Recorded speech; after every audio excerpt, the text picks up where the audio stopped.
Welcome to Day-to-Day Health, a podcast all about machine learning in medicine, brought to you by two University College London PhD students. Me, Florence. And me, Davy. And made possible by the Turing-Roche partnership. I'm Florence, I'm a PhD student, and I research AI applied to neuroscience, and I'm doing my PhD at University College London. I'm Davy, I'm also at University College London. I'm looking at epistemic injustice and contested illnesses. So I'm in the philosophy of medicine side of things. And we are both community scholars for the Turing-Roche Health Partnership. Ooh. I know, very exciting. Lots of stuff to do with big health data and AI and the applications of that.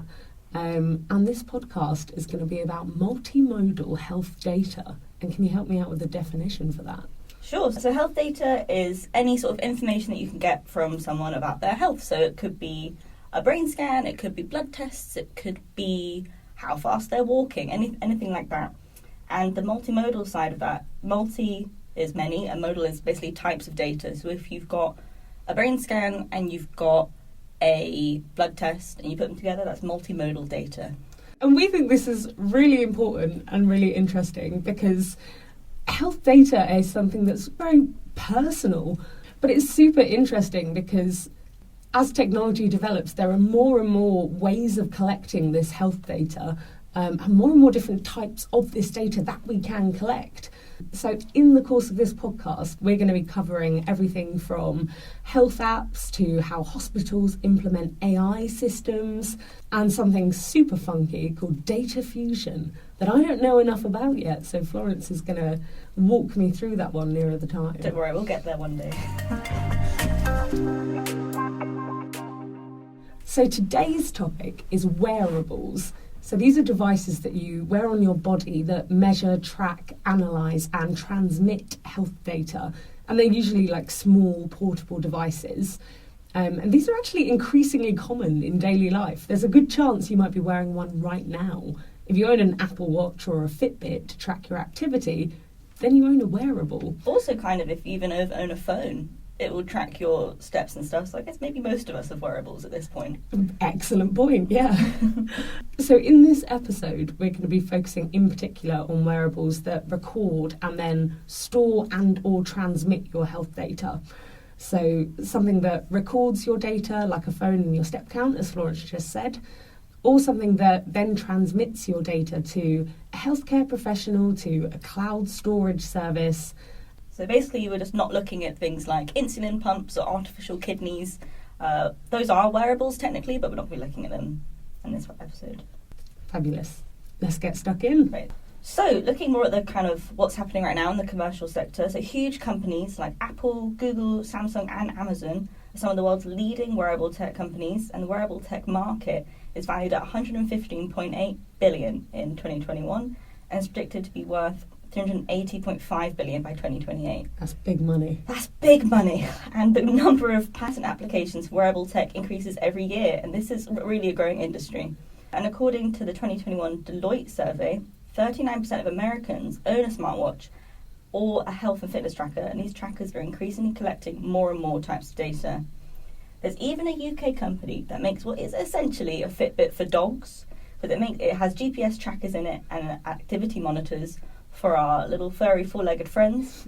And it's meant to enhance dogs' well-being, detect and prevent health issues related to activity, and also promote longevity. So if dogs have them and humans have them, why are they so popular? So there's an argument to be made that they're fashionable. I mean, Apple Watches, they kind of market themselves as being an accessory. There's also an element of wanting the latest tech. You know, it's another thing to go get the newest version of. There are also a number of other reasons why they're attractive to people. I think it's part of human nature that people kind of want to monitor stuff about their own lives. So the ability to monitor your own health and track changes over time. You can see progress if you're working on your fitness. You can see how various measurements linked to your fitness are changing over time. And it's also not something that people have been able to do for a really long time without access to really intense medical equipment. Also, there's satisfaction of, making those rings close on your Apple Watch, hitting your 10k step goal. I've got to say, on my phone, I've got a step counting app where whenever it hits the 10,000 mark in a day, it goes like bling, and makes this little happy noise, and it makes me feel so good. I honestly can't relate. I think I never look at my step counter, lest I become depressed for the day. And also their ability to monitor and manage chronic health conditions like diabetes and pulmonary conditions and hypertension. And we're going to be looking at kind of more specific medical applications of wearables later on in the episode. But there's a systematic review in 2020 by Liu et al., which looked at different categories of what wearable tech devices can be used for. So you can use them for health and safety monitoring, chronic disease management, disease diagnosis and treatment, and rehabilitation. So I guess the most common way of using it for everyday people will be number one, it'll be health and safety monitoring. But there are loads of different other ways that wearables can be used in our lives. So what tech do these wearables use to kind of get all of this data? So they use sensors, medical chips, wireless communication, information feedback technology, and to be honest, I don't understand a lot of that stuff, which is testament to how really quite incredible these devices are. They're so small and they can do so much. And often, this real-time data that's collected using these sensors translates to the internet. So for personal analysis, or maybe transmitting it to some sort of healthcare provider to look at it for you. But there is new ways that wearables can be made happening all the time. Or about biosensors that are like sticky patches that collect biological and chemical data whilst you go about your daily lives.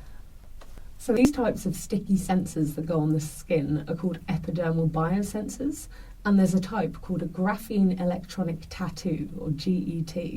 And this is an emerging field in electronics, but it allows wearers to disguise the fact that they're wearing a sensor from the public eye. So it's the idea of a more subtle wearable experience, especially for people who might feel a little bit self-conscious, I suppose, wearing a medical sensor. And these exactly resemble a tattoo. It's not identifiable as a sensor, and I think that is super cool. Yeah, pretty badass too. You get like a whole dragon on your back and you're like, actually, this is a medical wearable.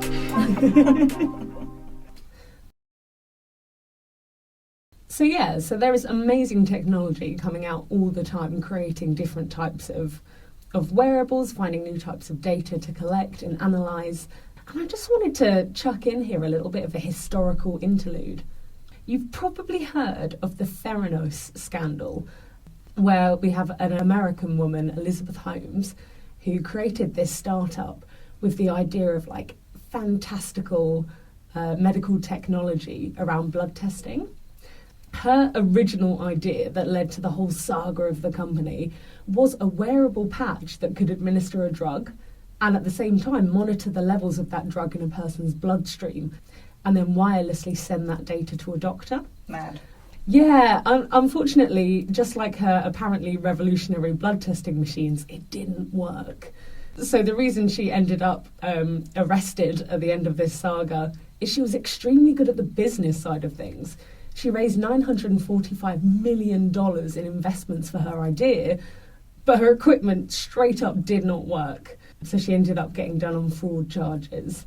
But her first ever idea was for a blood testing wearable, so a small wearable patch with a microchip that could administer drugs, monitor how the patients respond to them in real time, and transmit that data to a doctor, and be able to adjust the dosage as required. And her big idea here was to include a mobile phone chip to allow it to transmit the data, with the idea that the patch would let the doctors watch the movie of what was happening in patients' blood. So this is a very sort of early idea for the type of wearables that we're talking about today. Unfortunately, in 2003, when she first pitched this idea, the technology was not there. It did not work. It sounded cool. It sounded cool enough to get a lot of people to spend a lot of money investing in her. But there was the science, the medicine didn't back it up at the time.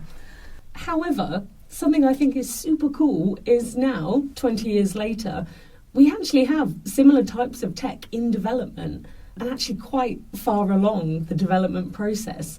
So, for example, there's a team at UCLA who've created a patch that, caveat, in rats, uses microneedles which analyse the fluid found between cells less than a millimetre under the skin and can continuously record concentrations of medicine in the body and can predict how much of a drug will be delivered to the body over a period of time. So the idea there is to help doctors give precise doses which is important in terms of some drugs that have a thin margin of helpful to harmful. For example, some cancer medications. Obviously, they are helpful to help you fight off the cancer, but they can also be very detrimental to your physical health and well-being. So this would allow them to be extremely precise with these doses. And there's that old adage, the dose makes the poison. Yes, no, very relevant in this in this case. And I mean, also because these drugs are on that borderline of helpful, harmful, but also because people differ so much. You know, people's height, weight differ, and that means that their tolerance and reaction to drugs differ. And this would allow them to get sort of a bespoke amount of a drug and to be monitored while it's in their system. And I will explain to you how this works very briefly, but I need you to know that I also don't fully understand this explanation. And neither do I. Exactly. So we're on a shaky ground here. But so the way this patch is supposed to work is it uses engineered strands of aptamers, which is artificial DNA. And when it comes into contact with the target molecule, these change shape. So on one end of the aptamers, we've got golden nanoparticles at the end of the microneedle. And then the other end is attached to molecules that make signals when the aptamers change shape, thereby detecting the drug. I know it sounds very clever and very out of my league. Elizabeth Holmes absolutely fuming at this. It's actually working. And another really cool technology, which is similar to what Theranos was trying to create. In fact, this does one better than Theranos, because Theranos' big idea was to be able to do about 200 blood tests just by taking one drop of blood from a person. But now, Cambridge Medical Technologies are actually developing a form of bloodless blood tests. Boy. So they've not only, they've surpassed Theranos' big idea here. So their device is able to extract fluid from the body without using a needle via advanced electrochemical techniques to measure biomarkers in blood. It also monitors health in real time. And again, I'll be honest with you, I don't fully understand how this works, but pain and needle-free blood test sounds pretty good to me. I know a lot of people who would be very happy to use that instead of a regular blood test. Yeah, 15-year-old me who fainted at the sight of a needle would have loved this. I had a friend who, if she got a blood test out of one arm, she'd be fine. The other arm, she'd throw up. That's mad. Every single time. Left arm, she couldn't hack it. So this would be great for her. So this blood test apparently, again speaking from a place of non-expertise, it uses a chip that's held in place by a bandage, and it generates a tiny electric shock that disrupts cells in the top layer of skin, which breaks down the skin's waterproof properties and allows some fluid from capillaries to be tested by the bandage that holds the chip. The chip in the bandage device is constantly analysing biomarkers, and they bill it as an electronic band-aid, which I quite like. And they actually got a lot of funding from the US government because this can be used to potentially monitor alcohol consumption and blood alcohol levels. I bet a Band-Aid with needles in it is way more painful to take off than a regular one as well. Ouch. You're not only ripping off your arm hair, you're getting a few microneedles under the skin. Yeah, you take 2 steps forward and 1 step back, don't you? All right. So, let's get into the nitty-gritty of actually what a wearable's doing. So, wearables can usually be classified into kind of what part of the body that they're working on. So you can have head wearables, limb wearables, torso wearables. So if you're thinking, God, what are wearable devices for the head? Well, hearing aids, smart glasses, if you remember the Google Glass era of 2013, where everyone was like, this is going to change the world, and then it absolutely flopped. The Snapchat glasses, I don't remember those. Wait, Snapchat glasses? Snapchat glasses, they were really ugly, and they were giving them out in a bunch of shopping centres, and I think you could take Snapchats with them. I don't know if those technically count as wearables. I feel like they might. Maybe we should know. But but those also flopped. And you can have wearable headbands. Devices for the limbs are obviously smartwatches, but also other measuring devices. You can have ones for lower limbs, like shoes and socks, to monitor movement for rehab purposes. And then torso devices can be belts, suits, and even underwear. And the wearable underwear, well, I guess all underwear is wearable, but wearable tech underwear Wearable tech underwear uses those biosensors that we were talking about before, the sticky patches. They have those sticky patches in your underwear, and it will look at kind of basically what you're sweating throughout the day. So it's trigger warning, a bit gross. I'm not sure I like the idea of a pair of underpants that records my sweating throughout the day. Well, yes, you would think that, unless you were a pro athlete and you need to know exactly what's come out of your bloodstream at every point, and you don't want to have blood tests all the time. Those bloodless blood tests aren't ready for mass consumption yet, I'm assuming. So the doctor's got to take a look at your underwear and see what's happening inside your body. Well, thank heavens I'm not a professional athlete. Amen. So, belts, suits and underwear, a lot of this tech development has also focused around sensors that can be embedded within fabrics and also around fabrics. And this is called electronic textiles. So let's get into kind of what data wearables can collect. And again, I'm going to reiterate, it's important to note that a lot of devices can be classed as wearables, from the whole artificial kidney and the underwear that we talked about. We're concentrating this episode on kind of the most classic wearable that comes to mind when you say wearable tech, and that is the smart wristwatch. The smart wristwatch. It's hard to say. The smart wristwatch. Say that 10 times fast. Yeah. So different brands of smartwatches have different sensors in them, but the vast majority have kind of the bog standard that you'd expect. So accelerometers, heart rate measurement systems, pedometers, which measure kind of everything to do with your walking, gyroscopes, and all to get an overall view of someone's day-to-day health and activity. And you might recognise that a lot of these things are also in smartphones. But I guess the difference between a smartphone and a wearable wristwatch is that because the wristwatch is right up against your skin constantly, it has better chance of measuring these things accurately, kind of to do with your own body. But there are things that smartwatches can't measure. They're not a catch-all for everything. So currently it's looking at measuring blood pressure is proving tricky. Both Samsung and Fitbit have claimed a couple of years ago that they're looking into it, if they could accurately detect high blood pressure with their wearables. And that is a super important factor and marker for a lot of health conditions. So right now, Samsung offers it, but you have to get an additional cuff accessories. To me, that's basically how blood pressure is traditionally taken. You just have the luxury of doing it in your own home. But to be fair, there's also quite a few GP surgeries where you can go in and do your own blood pressure testing there, so I don't know. If you've already spent out on the smartwatch, do you really want to be spending more money to get more medical equipment when the GP's just round the corner? So maybe the wearable watch claims that it can measure aspects of your health, but it's kind of doing it in a roundabout way, which means it's not super accurate. So an example of this is measuring VO2 max. And VO2 max is the amount of oxygen your body uses while exercising as hard as you can. Cannot relate, but it's an important indicator of cardiovascular health. Another example is measuring blood glucose levels. So wearables that aren't specifically designed to look at blood glucose levels, they might look at metrics that can indicate a prediction of someone's blood glucose, which actually is a huge area of research. But for really accurate readings, it might not be enough. So if you're relying on those readings, maybe you need to go for something more specialised. And of course, there are aspects that make up a human's health that are always difficult to measure. How can someone's pain level be measured? The fatigue that someone is feeling? So your smartwatch might say you've got exercise to do. Come on, you've got to close those rings. But if you're in pain, if you're feeling fatigued, your smartwatch can't know that, and it won't know how feasible it is for you that day.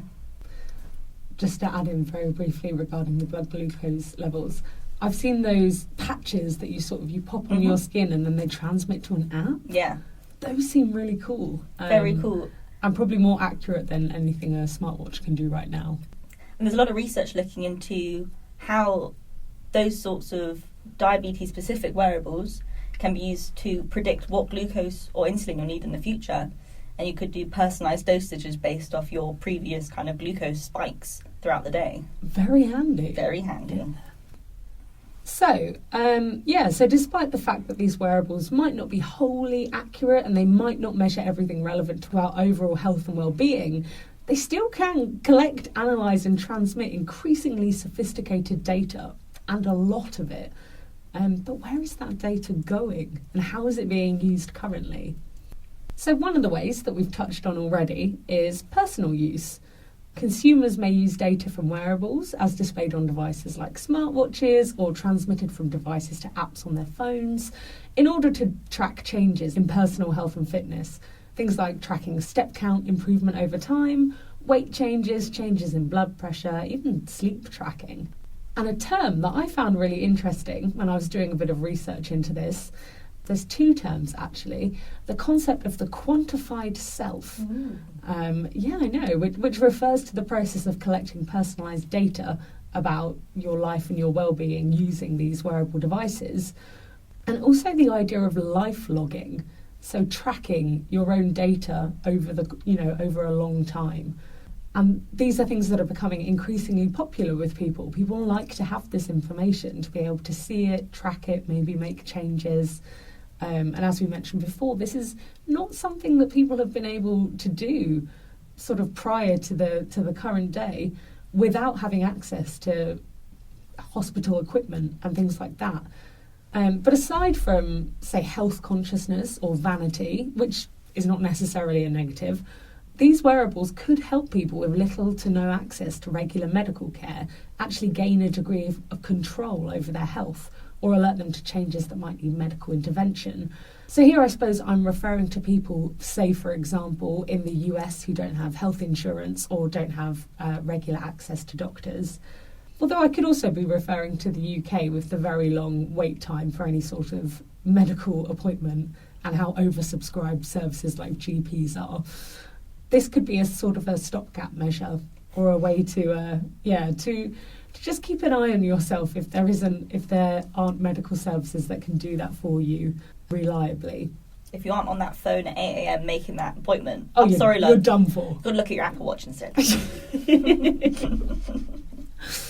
And another use could be for people who work really remotely, for example, like on oil rigs, not just for monitoring, but to provide additional context and to improve the quality for remote consultations. So, for example, if you've got a Zoom meeting with your GP and you work on an oil rig, it's going to be helpful if the GP can also see, say, something like a readout of your blood pressure.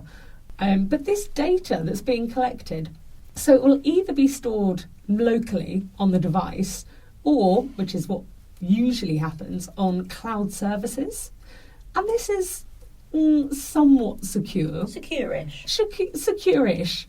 Although we will be discussing the extent of this shortly. However, one thing that I wanted to flag is that if people choose to involve third-party apps to, for example, analyse their health data, this can drastically compromise security, which, we'll get to in a second. Don't just be tapping allow access to every single app on your phone. You got to think, bro. You got to think about it. So one of the things that I had a look at while I was doing research for this podcast was a review paper of wearables by Vijayan et al. 2021. And they posit that wearables could be really useful for doctor-patient communication, specifically in reducing the number of in-person checkups and appointments that you might need. So, for example, you don't need to go in to get your blood pressure tested if a wearable can do this and transmit the result to a healthcare practitioner. But they also suggest that, well, maybe the data that wearables collect is actually better quality, in that wearables give a view of a person's health and fitness over a long period of time, whereas something like a checkup produces a little snapshot of a person's health on that particular day, and that may not be representative of their overall health. Have you ever gone to the doctor and you've been feeling rubbish for like 2 weeks, and the day you go to the doctor, your appointment's finally there, and you're like, oh, I'm actually feeling fine. And they're like, well, is anything wrong with you? You're like, yes, no, it is. I promise. Sod's law, absolutely. So you get there and you're suddenly in the greatest health of your life. Yeah, so I guess that's the way that wearables could be useful, is that you can be like, no, I promise, I actually was sick. You can see it right here. Yeah. They also point out that things like self-report questionnaires rely on patients accurately remembering and reporting their symptoms, and other medical tests can take a lot of time and can be quite costly. Saying that, I will briefly caveat by saying that wearables really can't do everything yet. No. They can't do all the tests yet. So that sort of that time and cost is going to be a factor, at least for the near future. Mm-hmm. But another big application that they brought up is the remote monitoring of patient rehabilitation. So instead of having to be observed in a clinic or in a hospital setting, a person could just be monitored remotely by a wearable, with that data being sent back to a medical team or to medical personnel. I'll briefly point out now that the way that this data is transmitted to healthcare providers is usually by Wi-Fi, which isn't hugely secure. So wearables tend to have limited storage and computing capabilities, and therefore can't really process the data locally, so on the wearable. And as a result, they transfer it to a powerful remote computer or to a cloud, where the information is then deciphered and analysed. But wireless communication channels can be quite vulnerable, and this can result in data loss during transmission, as well as errors in analysis and prediction. And this hints at the data security discussion that we are getting to, but I will just quickly highlight some other medical applications. So this ties in with what we said about medical tests taking a long time and being expensive, but wearables generally have a small footprint and cost less than expensive and bulky hospital equipment. It means patients can be monitored outside of the hospital and don't have to stay there taking up a bed, and this can cut costs for the hospital. And yes, and for things like rehabilitation. So for example, there's a thing called the ePhysio wearable system, which remotely monitors you and actually gives you virtual coaching to help you complete rehab tasks at home. And it collects and processes data in real time. I will say very briefly that as an SDS person, this is my department, the Science, Technology and Society department here at UCL. As an SDS person, as someone who is taught to look critically at science and medicine and think about it in terms of, say, social justice, I do have some concerns here. I think that the art of medicine is a really important part of medicine. There's something to be said for that doctor-patient relationship, and certainly things like the placebo response. So I'm not talking about giving someone a sugar pill and telling them it's a real medication. I mean the placebo response of being listened to and being asked questions as if a doctor cares and understands about you. This markedly improves how patients fare in the long term. And I'm slightly concerned that if we go all gung-ho on wearables and making everything be remote, that we might lose this aspect, this sort of care aspect. And I think particularly for older populations, that might be quite a harsh transition away from the type of medical care that they're used to. I would also say I have some concerns around who might be, say, alienated or disenfranchised if we do go all out on using these wearables. So, like I mentioned, like elderly populations of people who have reason to be a bit wary of technology, and also we're looking at things that are supposed to work by sending you home and having you monitored remotely. Well, who's being sent away and who's being allowed to stay in the bed? I think there is an important conversation there around how marginalised populations may or may not be treated with this shift to wearables. However, of course, this is all theoretical and I won't go into it very deeply now because that's not the point of this episode. But couldn't resist. Had to bring that up, just food for thought. We think of tech and stuff like that as some sort of fantastic utopian sort of solution. And it's worth really thinking those things through because... Yeah. And you definitely get disenfranchised when you're working in tech yourself. Because then you realise it's just maths. Yeah. It's just maths. And it's that whole thing about, technology and science are unbiased and that it's... Exactly!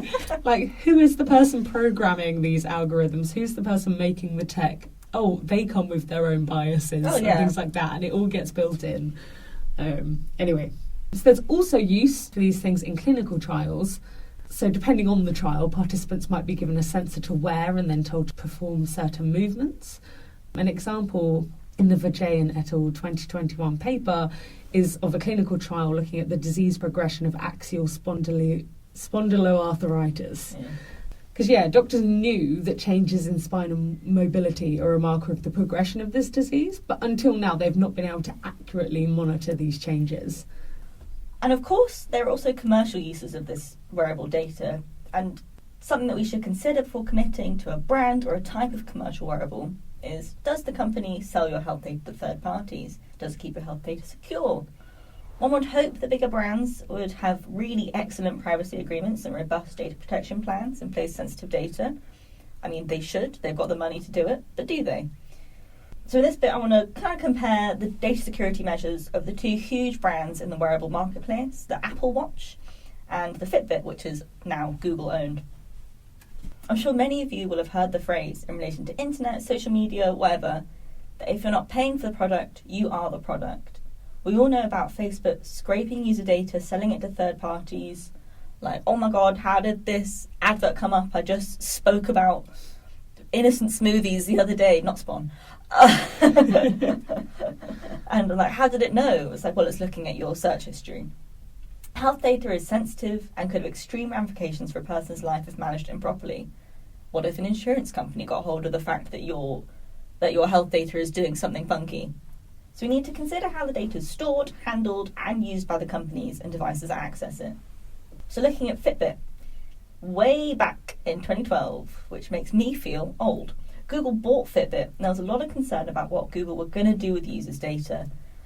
I mean, Fitbit's chief executive, as predicted, assured customers that users would retain control of their data, remain transparent about what the company might do with it.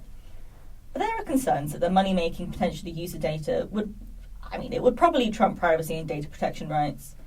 Under EU law, Google would not be able to use user data for things like advertising for 10 years. But concerns were kind of high, considering how data-driven Google's targeted ad system is, and to be honest, 10 years for a company like Google is not that long. Google said they would create a data silo for the Fitbit data separate from the other data, and users would have a choice to kind of allow or deny access to their data to other Google products like Maps, YouTube, etc.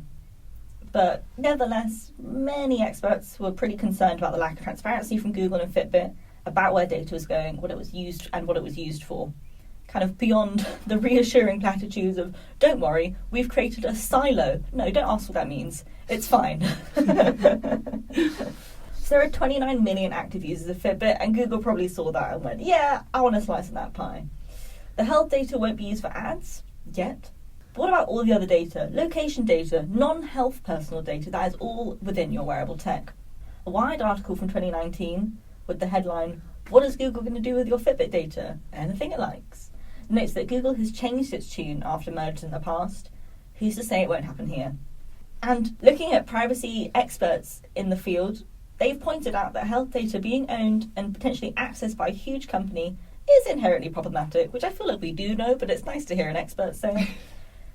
Quoting somebody from Privacy International, enabling any company through acquisition and merger to embed itself so deeply into so many aspects of our lives is deeply troubling. And yeah, we can hear that and say, yep, that's true, but let's be real, we're still going to buy a Fitbit.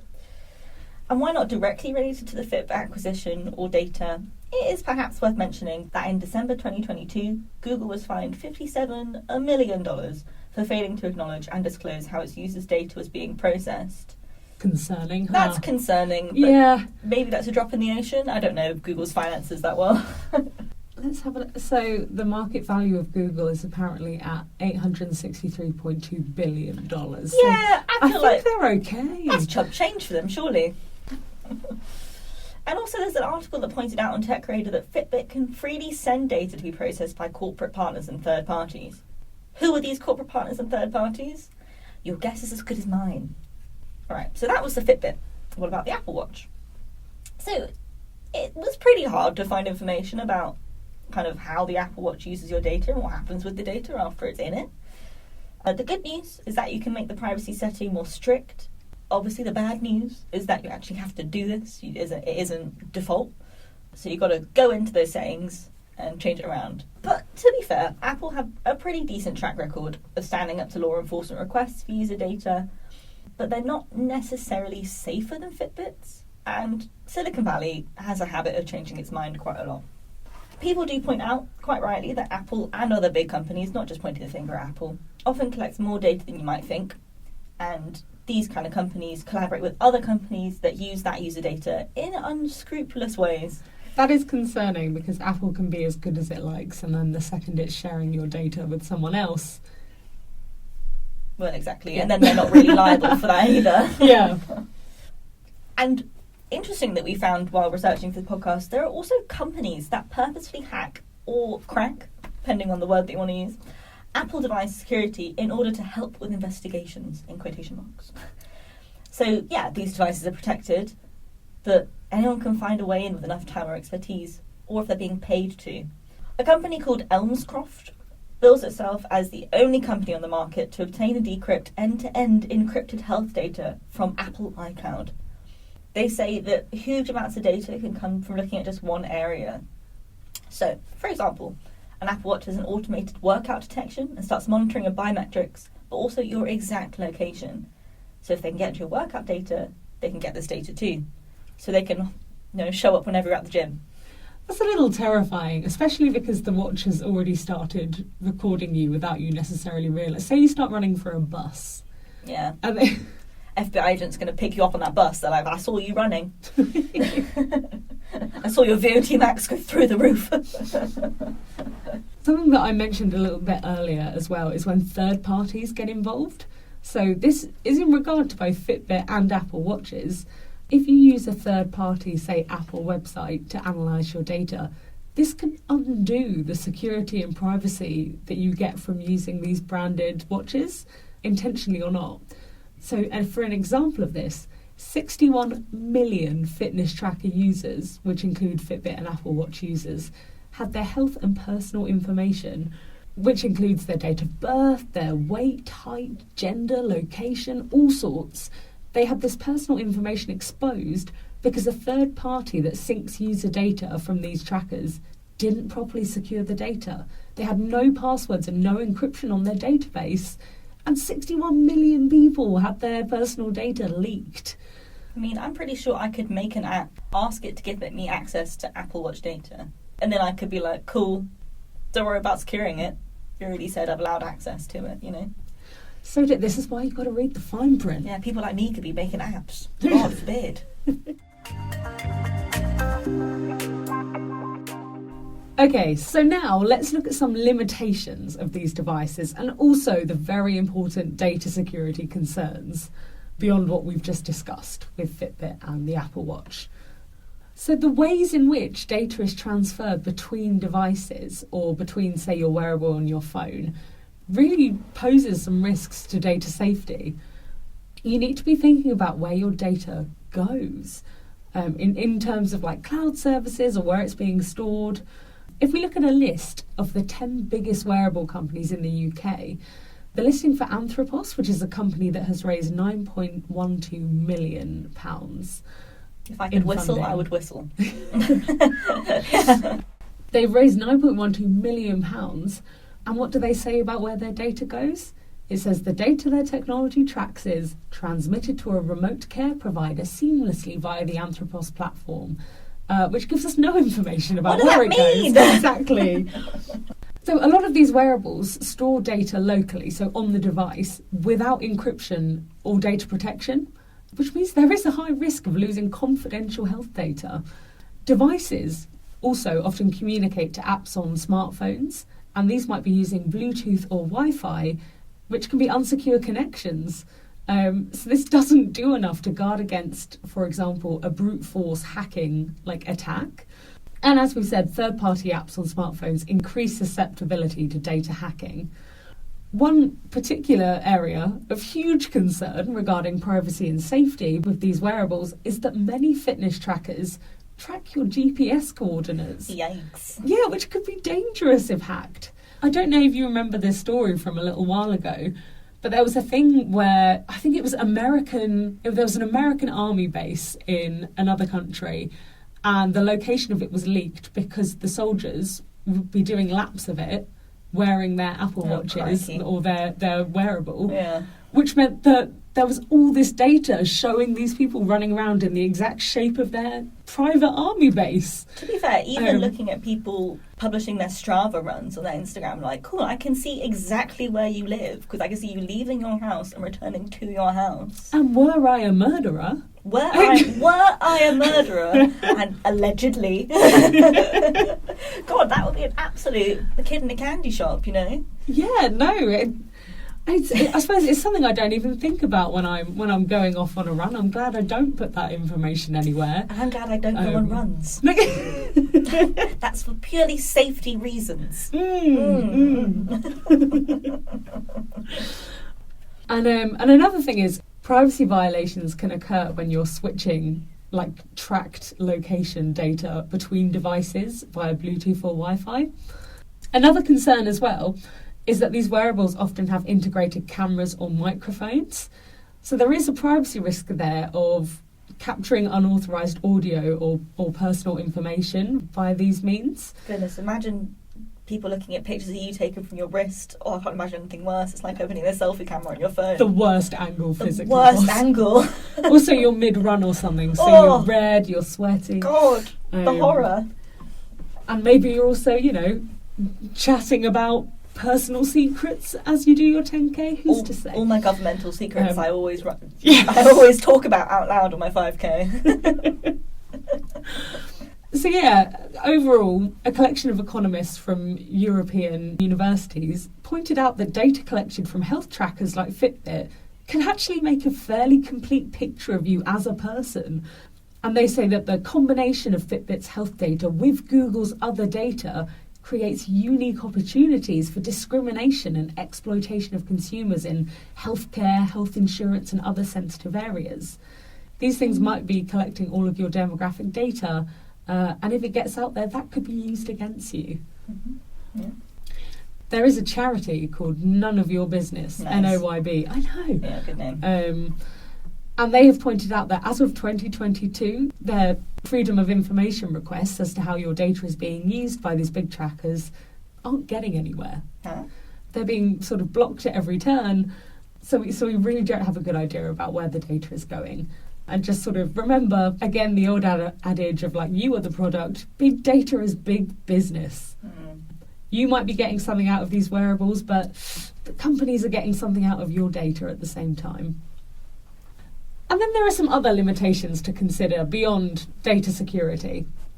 A lot of wearables in the US at the moment are not HIPAA compliant, HIPAA being their Health Insurance Portability and Accountability Act, which is to do with what happens with your health data and is involved, keeping that private and secure. These apps are not bound by HIPAA obligations. They might have to be in future, but as the industry is in its early stages, they are not bound by these rules that are set up basically to protect you and your health data. Mm. A bit more sort of like nuts and bolts here is the battery life. It's a huge factor. Most devices won't be able to give you 24/7 coverage because they need to be removed and charged. Another thing to charge, yippee. Yes, yet another thing. And also, these things only have so much battery life because they generally need to be small and wearable, and some of them that last for a longer time are going to end up coming with larger batteries, which can be uncomfortable for you to wear, which, you might not be able to hide under clothing. And kind of ugly as well. Yeah, exactly. Which is exactly why I think those tattoo biosensors are the coolest things since sliced bread. I want one now. There's also things to do with like the limitations of the tech itself. I'm thinking of terms of like noise and errors in their data capture here. These sensors are not 100% accurate. They can make simple errors, like your heart rate might be recorded incorrectly if the strap of your Apple Watch is a little bit too loose. And there are bigger things like sensor misreads, like when they misread what action you just made. If they're trying to measure arm movement and you, shifted on the sofa or something and it said, yep, that's an arm movement, they can just simply miscategorize data, which affects the analysis of your data. Even things like nearby magnetic signals can affect measurements. Generally speaking, the accuracy of a wearable device varies depending on the device and its use. And in terms of commercial wearables, again, looking at our smartwatches, things like that, unfortunately, a correlation has been found between price of the device and accuracy of measurements. So you want a super accurate step count? You're going to have to pay the big bucks. Or do it for free and count every step yourself and ruin your life. Manually with a clicker. Because I just gotta know. I gotta know. I can see you doing that one day. And then I'll make my own little noise at the end. I'll go bling. Yeah. This is produce my own serotonin. It's lovely. There was also something I found, so going back to this review paper by Viajan et al., they point out that devices that measure activity or movement can become unreliable when the person's gait is slow or uneven, which is kind of concerning because I would think the people whose gaits are slow and uneven are the people you might want to be monitoring in this way. Yep. For the aforementioned remote monitoring, for the physiotherapy, rehab kind of thing. But yeah, so their steps and their movements might be measured incorrectly. And I mean, yeah, we all know examples of this. If you move your arm about and your Apple Watch counts it as a step, these are quite common errors. And yeah, so there are various workarounds, there are filters, there are other bits of tech that can be incorporated to reduce errors and noise, but they still happen. Nothing is perfect. Medical, hospital grade wearables are generally more accurate and have had more testing, the commercial ones less so.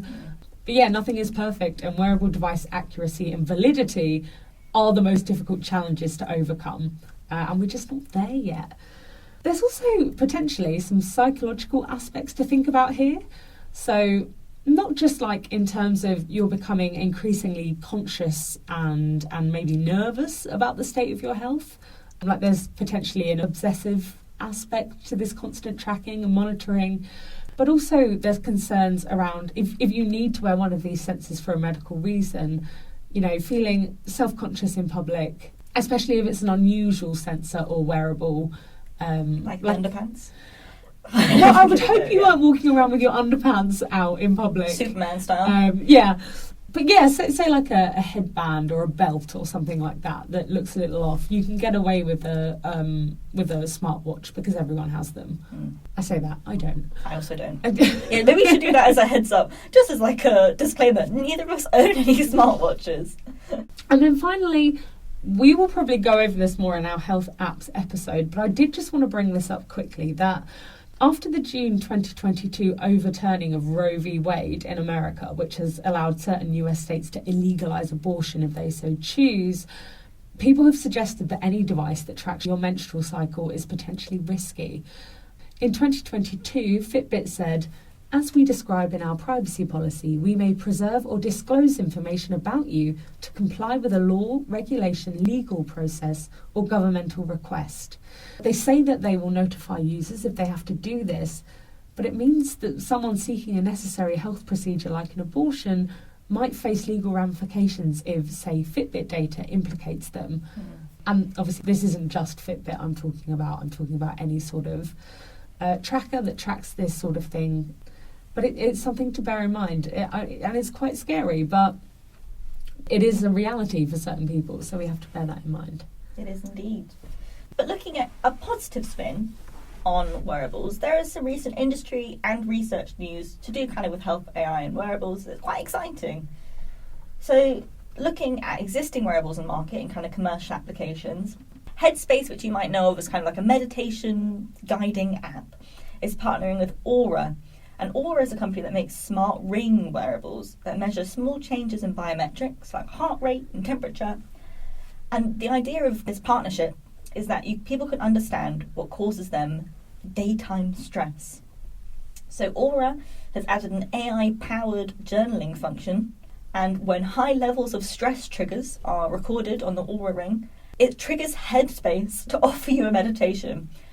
And Aura and Headspace have both said that this is increasing access to mental health resources. Personally, I think that is slightly questionable. To me, this seems more of a wearable-triggered advertising technique. A little bit, which yeah. is interesting. I mean, it's an interesting. It's novel. It's novel. It's an interesting way to use a wearable, and I'm sure it is helpful for people. If you don't realise you're getting stressed, then Headspace is whoa, take a chill pill. Then I can see that would be useful. It doesn't replace actual psychiatric or psychological care. It doesn't. It also feels a bit like a mood ring. Do you remember mood rings? Oh, it's all about the mood ring. I feel like this is a very high-tech mood ring, which to be fair, I am here for. And looking at more medical applications, Samsung is partnering with Korea's Ministry of Food and Drug Safety to use the Galaxy Watch smartwatches to spot signs of potential sleep apnea. And if you don't know, sleep apnea is a sleep disorder which involves breathing to go in repeated stops and starts while someone's sleeping. This is really tricky for someone to spot early because you are asleep when it is happening. But it's also really dangerous if you let this go on for a long time without noticing that it's happening. So it's interesting that you might be able to diagnose this early using your smartwatch. And Parkinson's. You can use wearables to monitor Parkinson's and maybe even diagnose it early. So Parkinson's is a degenerative disorder which involves loss of voluntary motor control along with many other things. It's quite a multifactorial disease that's not completely understood. And a key part of Parkinson's is the tremors that patients experience. And understanding these tremors is a really key part of planning treatment and monitoring symptoms. And there's an app called Strive PD, which is designed for people living with Parkinson's to log their symptoms, and it also works with the Apple Watch. So the Apple Watch can be used to track these tremors, notice them instead of the patient having to remember them themselves. And it can be useful for tracking when different therapies are given and the effects of them, which can't really be done with regular doctor's appointments. And potentially these wearables could be able to spot tremors early and use as a biomarker for early diagnosis. And in a recent review article kind of looking at how the management of Parkinson's disease can be aided by wearables, the combination of the two was described as a new window of opportunity for patients with PD, Parkinson's disease, that are easy to use and accessible to most of the population. And moving on to another neurodegenerative disease, gait in Alzheimer's has been shown to be a non-invasive early symptom of the disease. And not only in Alzheimer's as well, this is common in other neurological conditions like motor neuron disease. Work is being done in monitoring gait through wearable devices, commercial ones and in-house produced wearables. That's so interesting. Yeah. That someone's gait could be an early indicator for one of these illnesses. And often people might not even notice. Yeah. And you could only notice through repeat measurement, which is what wearables can do. So that is our episode on wearables. We've done sort of whistle-stop tour through the topic. And I think before we end here, we're going to leave you with some things to keep in mind. Like the fact that if you're using this for health purposes, a doctor will need to review the data. The device is not a replacement for a doctor. Yeah, don't stake your life or important decisions on what your Apple Watch says. Go see a GP or whatever healthcare provider you have. And also, just because your wearable says to do a certain type or amount of activity, you really shouldn't be straining or hurting yourself to meet these goals or doing anything beyond your abilities. You and your health are unique, and these recommendations are very one-size-fits-all. And also, if you're feeling sick, if something hurts you to do, if doing 10,000 steps one day means you can't get out of bed the next day, don't do it. I would say take these things with a pinch of salt. They're guidelines, not rules.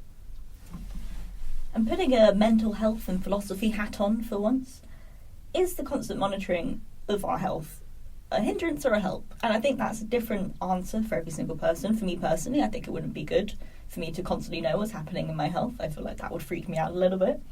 But also, do these wearables give false assurance of healthy behaviour? Like you said, I've closed my rings today, so that's be good, I don't need to do anything tomorrow.